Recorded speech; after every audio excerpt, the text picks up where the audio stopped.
हिंदू मूर्ति पूजा क्यों करते हैं?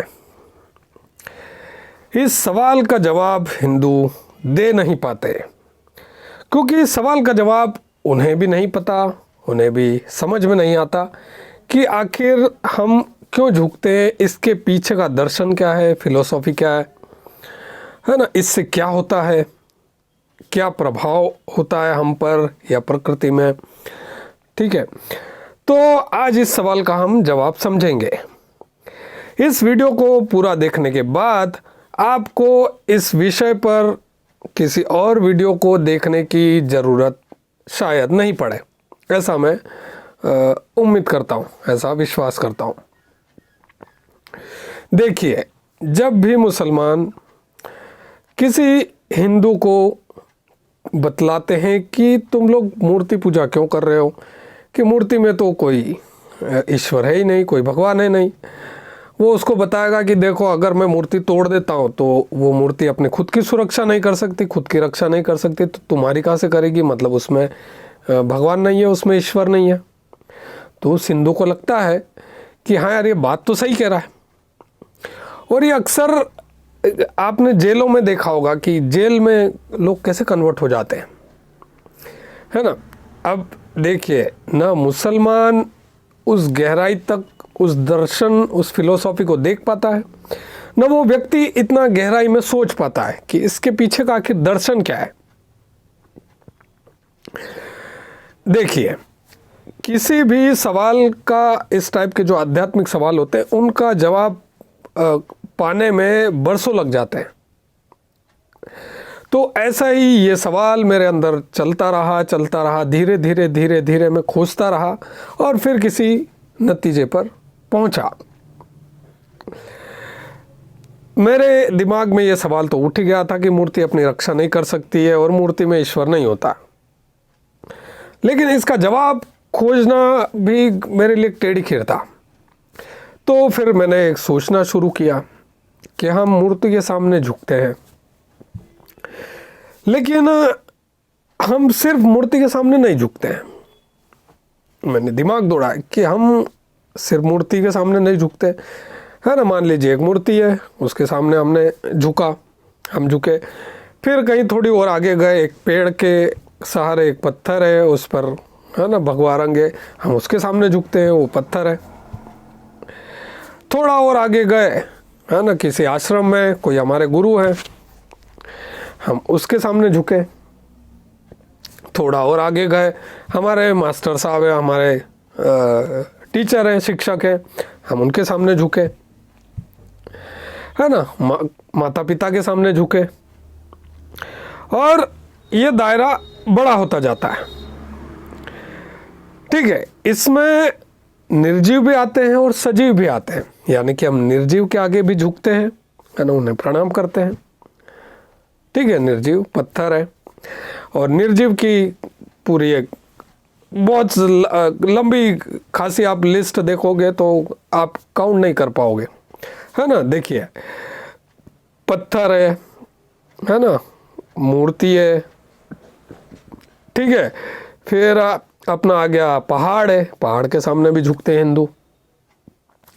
नदी है, नदी के सामने भी झुकते हैं, है ना, नदी को भी प्रणाम करते हैं।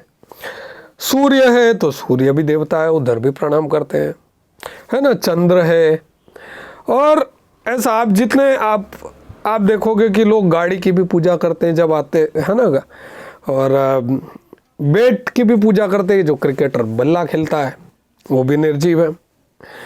इसके बाद संगीतज्ञ जो लोग होते हैं, संगीतकार, वो अपने वाद्य की पूजा करते हैं। ये सारी निर्जीव चीज़ें हैं। सजीवों में आप देखोगे तो सिर्फ मनुष्य नहीं, बल्कि जानवर, पशु कहलाने वाले भी प्राणी आते हैं उसमें, है ना। गाय, ठीक है, सांप, कुत्ता, बकरी, और ये लिस्ट अलग अलग इलाकों में अलग अलग होती है। ठीक है, तो ये लिस्ट बहुत लंबी है, ये आपको भी नहीं पता कि ये लिस्ट कितनी लंबी जा सकती है। हो सकता है किसी जनजाति में ऐसा भी हो कि कहीं गांव में कहीं बिच्छू की पूजा हो रही हो, कि ये बिच्छू देवता है हमारे, ये भी हो रहा हो। तो ये इतना झुकना हर जगह, ठीक है। आपने ये चीज़ तो सुनी ही है कि भाई जो वृक्ष फलों से लदा हुआ होता है ना, वो झुकता है, और सूखा पेड़ जिस पे कोई फल नहीं रहते वो बिल्कुल अकड़ा हुआ रहता है, ठीक है। लेकिन इससे भी बात हमको पूरी समझ में नहीं आती है। तो ये झुकने का जो हमारा जो प्रवृत्ति है ना, हमारा नेचर, हमारी प्रकृति है, ये हम सजीव निर्जीव के सामने भी झुकते हैं और सजीव के सामने भी झुकते हैं, ठीक है। अब क्या है कि इससे होता क्या, आप बार बार झुकते हो, इससे क्या होता है ना। मान लीजिए आप किसी वाद्य यंत्र के सामने झुको, किसी क्रिकेट के बल्ले को आप वो करो पूजा पाठ उधर, है ना, उसको चूमते हैं लोग, ठीक है। और इधर सजीव को आप प्रणाम करते हो। उससे क्या होता है कि आपका एक भावनात्मक बंधन बन जाता है ना। आपने वेस्टर्न जो रॉक कॉन्सर्ट होते हैं आपने देखा होगा, जो लिंकिन पार्क का चेस्टर बेनिंगटन है ना, मैं लिंकिन पार्क का बहुत बड़ा प्रशंसक हूँ और मुझे गाने काफ़ी पसंद है लिंकिन पार्क के। आपने देखा होगा चेस्टर ने गाना गाया, कॉन्सर्ट किया और गिटार को तोड़ दिया, ठीक है। अब आप लेकिन भारत में देखोगे कि हम प्रणाम करते हैं, ठीक है। तो आपको उस व्यक्ति की मनोदशा भी समझनी है कि वो कहाँ तक सोच पाता है जो गिटार तोड़ रहा है, और वो क्या है जो गिटार को प्रणाम कर रहा है। गिटार को जो प्रणाम कर रहा है उससे एक भावनात्मक उसका बंधन बन गया, एक बंधन प्रेम का बंधन होता है। तो निर्जीव से भी प्रेम का बंधन और सजीव से भी प्रेम का बंधन। यहां तक आपको समझ में आ रहा होगा कि हम भावनात्मक बंधन बनाते हैं सजीव और निर्जीवों से के प्रति झुक कर। जब आप झुकते हो तो उससे भावनात्मक बंधन बन जाता है। अब भावनात्मक बंधन होगा तो उससे क्या होगा कि आप उस सजीव निर्जीव या सजीव को चोट पहुंचाने से बचोगे, क्योंकि आपके अंदर उसके प्रति एक आदर का भाव जागृत हो गया है, ठीक है। आप कोई गिटार है, आपने उसको प्रणाम किया तो आपसे आपका उससे एक संबंध बन गया, है ना। या बस्ते पर बच्चा राखी बांध देता है तो बस्ते पर का सम्मान बन गया, मतलब एक प्रेम का भाव जागृत हो गया। या किताब है, वो अगर उस पर पैर लग जाता है तो हम सिर पे लगाते हैं उसको, तो एक प्रेम का उससे बंधन बन गया। अब क्या होगा इससे कि हमारी जो आदत पड़ जाती है, वो आदत ये है कि सभी निर्जीव और सभी सजीव है ना, उनके प्रति आदर का भाव रखो और उन्हें इस तरह आप चोट नहीं पहुंचाओगे। जब आपका किसी से प्रेम और इतना सम्मान का भाव, आदर का भाव बन जाता है तो आप उसे चोट नहीं पहुंचाओगे। इसलिए भारत में संगीतज्ञ कभी गिटार को तोड़ता नहीं है, ठीक है। जो शास्त्रीय वाले आपने देखे होंगे प्रणाम करेंगे, है ना, कॉन्सर्ट करेंगे और बड़े ही सम्मान पूर्वक उसे उठाकर ले जाएंगे। पंडित रविशंकर जो सितार वादक थे, उनका सितार टूट गया था और वो रोए थे क्योंकि वो सितार से उनका बहुत लगाव था। तो टूटने पर वो रोए थे, क्यों रोए थे, उनका प्रेम का बंधन बन गया। जबकि पाश्चात्य जो पश्चिमी देशों में है ना, वो अगर अपने उनका वाद्य टूट भी जाएगा तो नया खरीद लेंगे, है ना, क्योंकि उनका दर्शन उस हिसाब से नहीं सोचता है। हमने इसे ये सोचा कि हमारा एक प्रेम का बंधन बन जाएगा और हम कम से कम नुकसान पहुंचाएंगे निर्जीवों को और सजीवों को। इससे क्या होगा, मान लीजिए कोई सजीव है ना, कोई चींटी है ना, जब हम खाना खाते हैं तो थोड़ा सा भाग चींटी के लिए निकालते हैं। उससे क्या होगा कि हम चींटी के प्रति प्रेम भाव उससे एक बंधन बांध रहे हैं। इससे क्या होगा कि चींटी पर जब भी हमारा गलती से पैर पड़ जाता है तो हमें बहुत दुख होता है ना। अब किसी से आपने बंधन बांध लिया है, किसी भी निर्जीव या सजीव से, तो आप उस पर चोट पड़ेगी तो आपके दिल पे ठेस लगेगी, तो आप उसे चोट पहुंचाने से बचोगे।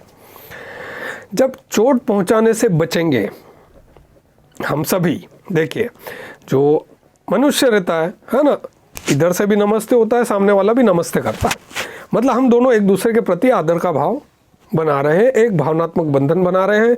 और ये आदर का भाव जब जागृत हो जाएगा एक दूसरे के प्रति, तो हम दोनों एक दूसरे को चोट पहुंचाने से बचेंगे।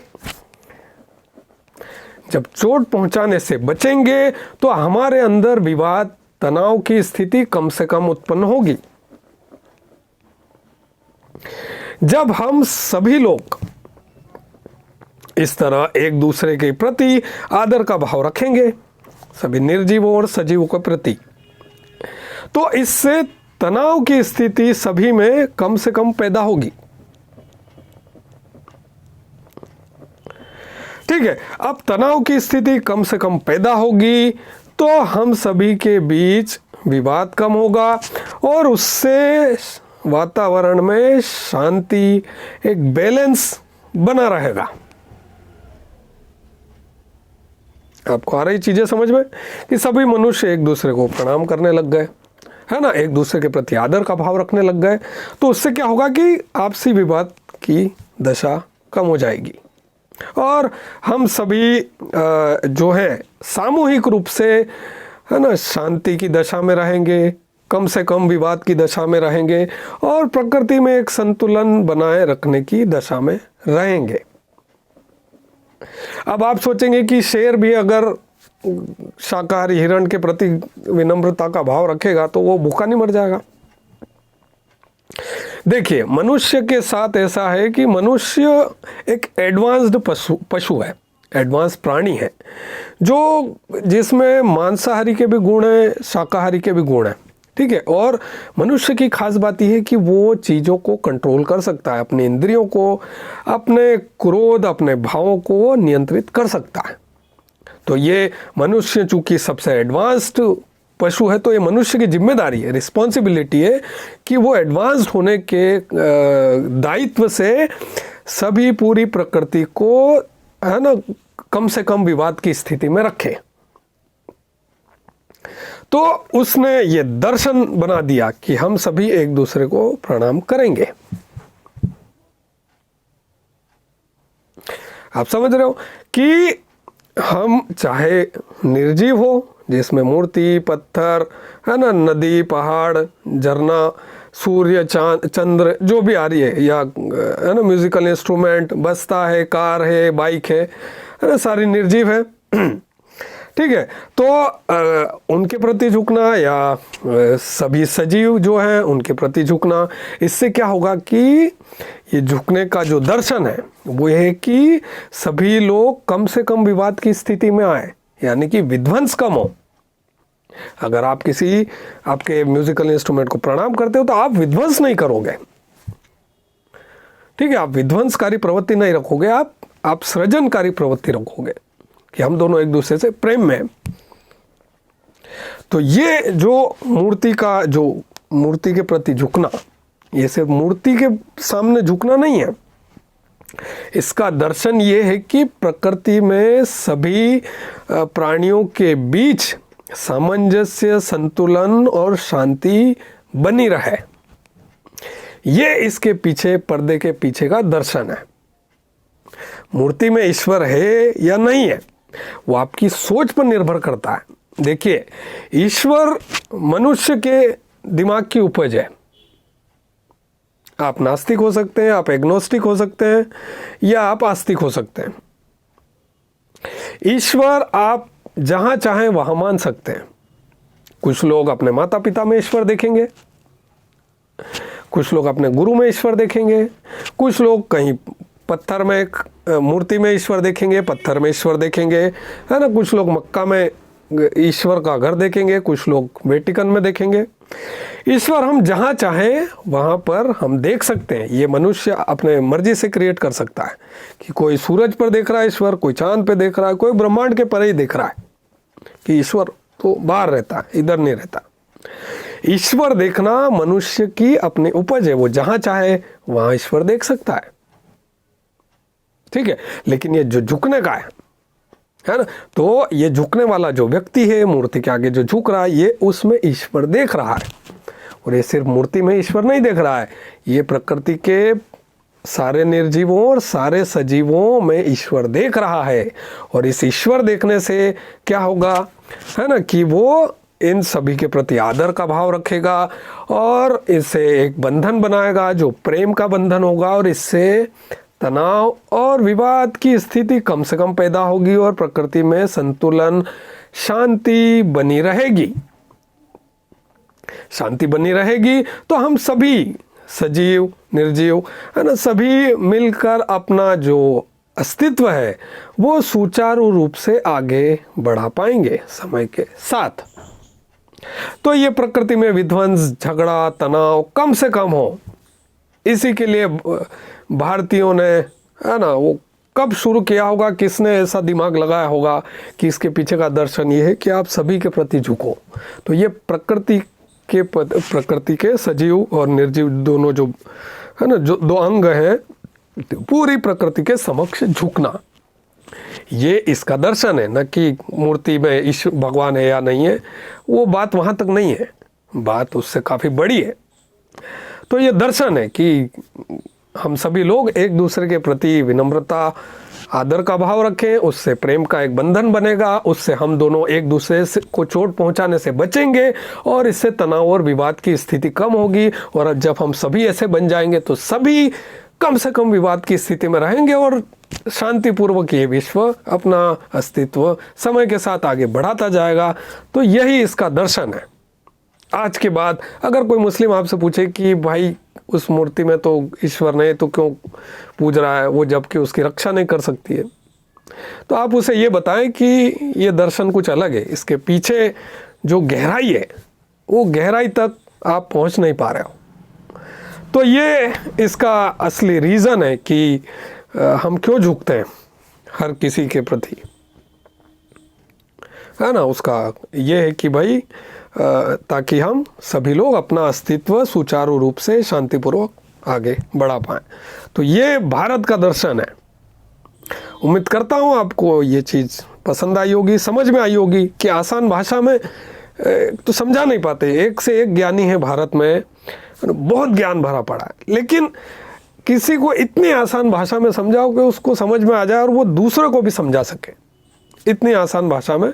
तो उम्मीद करता हूँ कि आपको चीज़ मैंने जो बताया स्टेप बाय स्टेप आपको समझ में आई होगी कि क्या कारण है कि हम हर जगह ईश्वर देखते हैं। ठीक है, तो वो यही है कि तनाव और विवाद की स्थिति कम हो, इसीलिए हम मूर्ति को पूजते हैं, इसीलिए हम पत्थर को पूजते हैं, इसलिए हम म्यूजिकल इंस्ट्रूमेंट को पूजते हैं। गाड़ी, कार, है ना, कार हो, बाइक हो, बस्ता हो, किताब हो, या फिर सारे सजीव हों, सजीवों में सारे जानवर आ सकते हैं। ठीक है, और ये इसका खेल है। इसमें आपके मन में बहुत प्रश्न उत्पन्न हो सकते हैं, वो आप सभी प्रश्न आप कमेंट सेक्शन में लिख सकते हैं। अपने विचार जो भी आए कमेंट सेक्शन में लिखें ताकि मुझे और आपसे सीखना मिले। और अगर वीडियो पसंद आया तो वीडियो को लाइक करें, चैनल को सब्सक्राइब करें और मिलते हैं अगले वीडियो में। बाय।